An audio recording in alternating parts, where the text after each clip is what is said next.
ജീവിതത്തിൽ തോറ്റുപോയി എന്ന് തോന്നി ഒന്നും എന്നെ കൊണ്ടാവില്ല എന്ന മനോഭാവത്തോടു കൂടി എല്ലാ സ്വപ്നങ്ങളും ആഗ്രഹങ്ങളും മാറ്റിവെച്ച് ദുഃഖിച്ച് ജീവിക്കുന്ന വ്യക്തിയാണോ നിങ്ങൾ? എങ്കിൽ ഈ വീഡിയോ നിങ്ങൾക്കുള്ളതാണ്. ആഗ്രഹിച്ച കാര്യങ്ങൾ നടക്കുമ്പോൾ നമ്മളെല്ലാം ഒരുപാട് സന്തോഷിക്കാറുണ്ടല്ലോ. അത് നടന്നില്ലെങ്കിലോ അത് ദുഃഖത്തിന് കാരണമാകുന്നു. എന്നാൽ നിങ്ങൾ മനസ്സിലാക്കേണ്ടത് മറ്റൊരു കാര്യമാണ്. പരിശ്രമിക്കുന്ന ഒരു വ്യക്തി ഒരിക്കലും തോൽക്കുന്നില്ല. അവർ വിജയിക്കാനുള്ള ശ്രമത്തിലാണ്. അങ്ങനെ ആവുമ്പോൾ തോറ്റു എന്ന് പറയാൻ എങ്ങനെയാണ് സാധിക്കുന്നത്?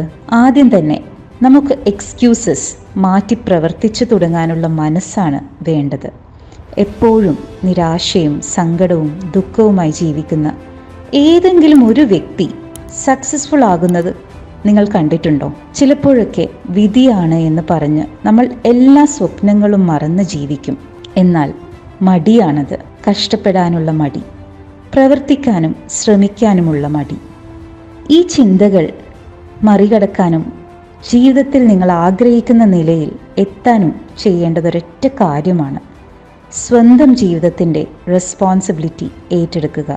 ഓരോ വ്യക്തിയും ഓരോ പ്രശ്നങ്ങളായിരിക്കും ജീവിതത്തിൽ നേരിടുന്നത്. സ്വയം മനസ്സിൽ കുറിച്ചിട്ട പരിമിതികൾ മുതൽ കുടുംബ പ്രശ്നങ്ങളും സാമ്പത്തിക തകർച്ചയും ജോലി പ്രശ്നങ്ങളും അങ്ങനെ പലതും. നിങ്ങളുടെ വിഷമം എന്താണെങ്കിലും അതിൻ്റെ പരിഹാരം നിങ്ങളുടെ ഉള്ളിൽ തന്നെയുണ്ട്. അത് മനസ്സിലാക്കാൻ സാധിക്കുന്നില്ലെങ്കിൽ മറ്റൊരാളുടെ സഹായം നേടാവുന്നതാണ്. എന്തിനും പരിഹാരമുണ്ട്.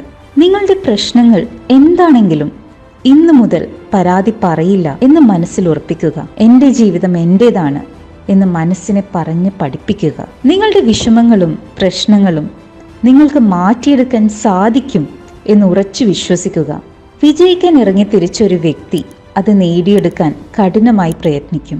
കംഫർട്ട് സോണിൽ നിന്ന് ആദ്യം പുറത്ത് കടക്കേണ്ടി വരും ഏതൊരാൾക്കും അവർ ആഗ്രഹിച്ച ജീവിതം നേടിയെടുക്കാൻ. എല്ലാ പ്രശ്നങ്ങളും പരിഹരിക്കാൻ ഒരു വഴിയുണ്ട്. ആ വഴി കണ്ടുപിടിക്കാൻ അതിനായി ഇറങ്ങിത്തിരിക്കുക. നിങ്ങൾ വിശ്വസിക്കുക. ഇനി ഞാൻ പറയാൻ പോകുന്നത് ഒരുപാട് കഷ്ടപ്പാടുകളെ തരണം ചെയ്ത് തൻ്റെ മുന്നിൽ വന്ന എല്ലാ പ്രതിസന്ധികളെയും വിഷമങ്ങളെയും ആത്മവിശ്വാസത്തോടു കൂടി നേരിട്ട് വിജയിച്ച് ഈ ലോകം മുഴുവൻ കീഴടക്കിയ KFC ഫൗണ്ടർ കൊളോണൽ ഹഡ്ലാൻഡ് സാൻഡേഴ്സിൻ്റെ സക്സസ് സ്റ്റോറിയാണ്. ഹഡ്ലാൻഡ് ജനിച്ചത് US-ലാണ്. അദ്ദേഹം വളർന്നത് ഒരുപാട് കഷ്ടപ്പെട്ടിട്ടായിരുന്നു. വെറും 6 വയസ്സുള്ളപ്പോഴാണ് അദ്ദേഹത്തിൻ്റെ അച്ഛൻ മരണപ്പെട്ടത്. അമ്മയാകട്ടെ ജോലി സ്ഥലത്തായിരുന്നു താമസം. തൻ്റെ സഹോദരങ്ങളെ നോക്കിയിരുന്നത് ഹഡ്ലാൻഡ് ആയിരുന്നു. അതിനായി നന്നേ ചെറിയ പ്രായത്തിൽ തന്നെ ഹഡ്ലാൻഡ് പാചകം പഠിച്ചു. 1930 ഫ്രീ ടൈമിൽ അദ്ദേഹം ചിക്കൻ ഡിഷസ് വിൽക്കാൻ ആരംഭിച്ചു. അപ്പോഴും അദ്ദേഹം ഷെൽ ഓയിൽ കമ്പനി ഫ്രാഞ്ചൈസി ആയിട്ട് പ്രവർത്തിക്കുകയായിരുന്നു. ആ സർവീസ് സ്റ്റേഷൻ്റെ കിച്ചൺ ടേബിൾ ആയിരുന്നു അദ്ദേഹത്തിൻ്റെ ആദ്യത്തെ റെസ്റ്റോറൻറ്റ്. പിന്നീട് അവർ സാൻഡേഴ്സ് കഫേ എന്ന പേരിൽ ഫസ്റ്റ് ട്രൂ റെസ്റ്റോറൻറ്റ് ആരംഭിച്ചു. 1940 അവിടെ വെച്ച് ഹഡ്ലാൻഡ് 11 ഹെർബ്സ് ആൻഡ് സ്പൈസസ് അടങ്ങിയ ഒറിജിനൽ റെസിപ്പി കണ്ടുപിടിച്ചു. പ്രഷർ കുക്കറിൽ കുക്ക് ചെയ്യാനും ഫ്രൈയിങ് പ്രോസസ്സ് അതിവേഗത്തിൽ ചെയ്യാനും അദ്ദേഹം പഠിച്ചു. 1952 കൊളോണൽ സാൻഡേഴ്സ് ഹഡ്ലാൻഡ് അവരുടെ secret recipe Kentucky fried chicken ആരംഭിച്ചു. അതിൻ്റെ ഫ്രാഞ്ചൈസി തുടങ്ങാനായി പല റെസ്റ്റോറൻറ്റ്സിലേക്കും അദ്ദേഹം കയറിയിറങ്ങി. പല ദിവസങ്ങളിലും കാറിൻ്റെ പിൻ സീറ്റിലായിരുന്നു അദ്ദേഹം ഉറങ്ങിയിരുന്നത്.